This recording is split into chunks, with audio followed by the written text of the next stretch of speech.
NMITDR.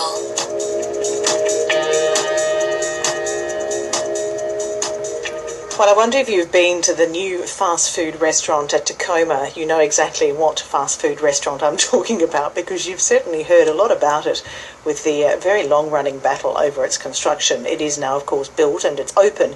But that controversy has prompted some changes. The Shire of Yarra Ranges, it's become the first Victorian municipality to restrict drive-thrus after the state government approved an attempt to block new car-friendly restaurants. So in essence, it explicitly discourages drive-thrus in Belgrave, Tacoma, Mount Dandenong, Callista, Olinda and Sassafras. Gary Murator is the protester, the No McDonald's in Tacoma protester. Gary Murator, good morning. Good morning, Ellie. It's actually No McDonald's in the Dandenong Ranges. Well, it is now, I'm guessing. Yeah, no, always has been. And the bigger picture has always been we wanted to stop this fast food organisations march up the hill, and I think we've done that with the C126 amendments.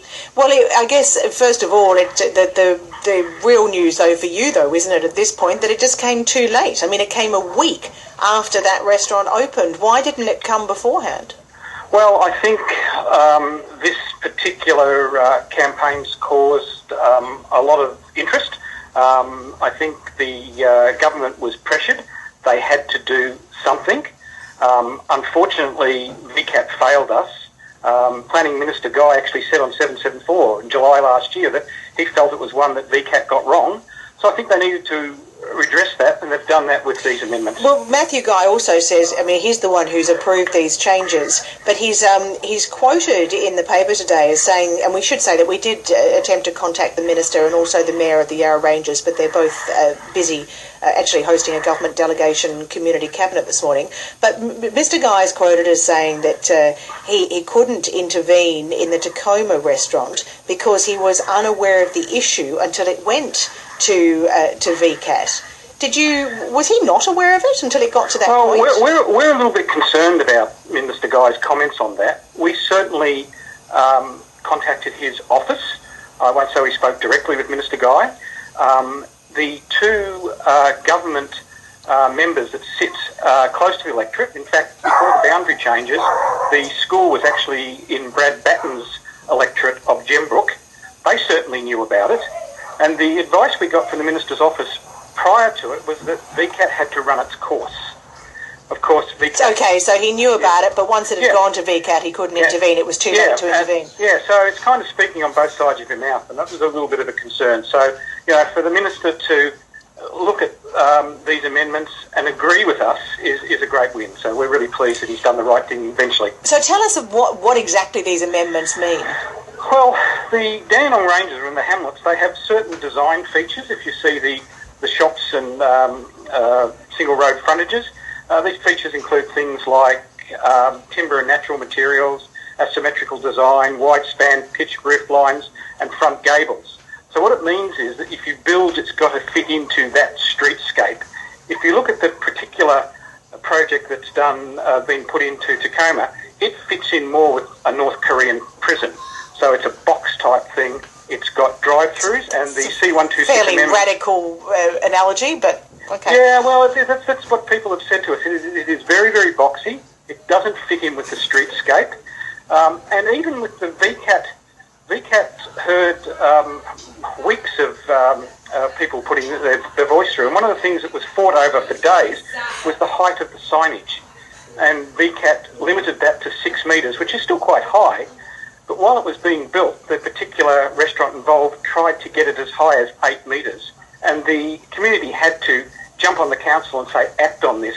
They're trying to even break the law. But I'm trying to understand how these changes are actually, is it actually going to prevent getting a drive-through, or is it just going to make it a lot harder? I think it's going to make it a lot harder. I don't think they're allowed to use the word ban. They use the word in the legislation discourage, and that will be something that VCAT can rule on. Okay, so is it as simple as that? I guess I have not seen the restaurant at Tacoma, but how easy will it be to design a drive-through that will fit with these new requirements? Well, I don't think they could design a drive-through with that. One of the things that the C126 amendment discourages is wide-facing shop fronts. So if you're taking out a single shop front, it should be replaced with a single shop front, which makes it hard to put a drive-through. So where is this going to affect on the whole? I know it's generally the Yarra Ranges, but which are the towns that you're most happy are going to be protected? Well, the ones that we immediately have protection for is Belgrave, Olinda, Sassafras, Callista, basically where the tourist traffic is. And is there any proposals for a drive-through in any of those places? Well, McDonald's have made submissions to the C126 hearings, so they didn't say where they were going, but they're obviously interested in going further into the Dandenong Ranges. A concern at the moment, and it doesn't fall into the Yarra Ranges Council, but still part of the Dandenongs, is Emerald. So we need the Cardinia Council to have a look at their planning laws, because there's vacant blocks up there that I'm sure would be sought after for this type of thing. All right, look, thank you for coming in and helping Ellen. to explain a bit about that this morning. Gary Murator there, who is one of the campaigners against the drive-through fast food restaurant in Tacoma, and talking to us there about the changes that have been introduced by the Shire of Yarra Ranges, which will very much discourage more drive-through fast food restaurants in that area. 1300 222 774 is the number. Ellie Moore on 774 ABC Melbourne and on digital. Well, we've been talking this morning about the possibility of the retirement age being increased to 70, and I wonder what you think. Lots of people have been